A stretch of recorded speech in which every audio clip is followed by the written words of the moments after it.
Want to know how to sign up to AngelList? Well, no worries. In this video, I'm going to show you an easy step-by-step guide on how you can do it.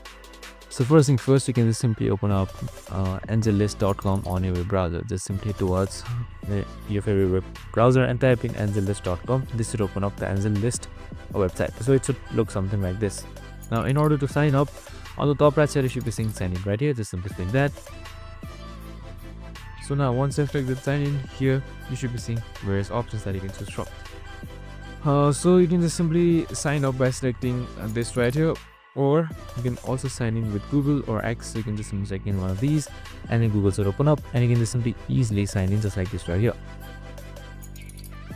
And that's it. This is how you easily sign up or create an account in AngelList. I hope this video helped. If it did, make sure to like, subscribe and tune in with us for more of these videos. See you in the next one.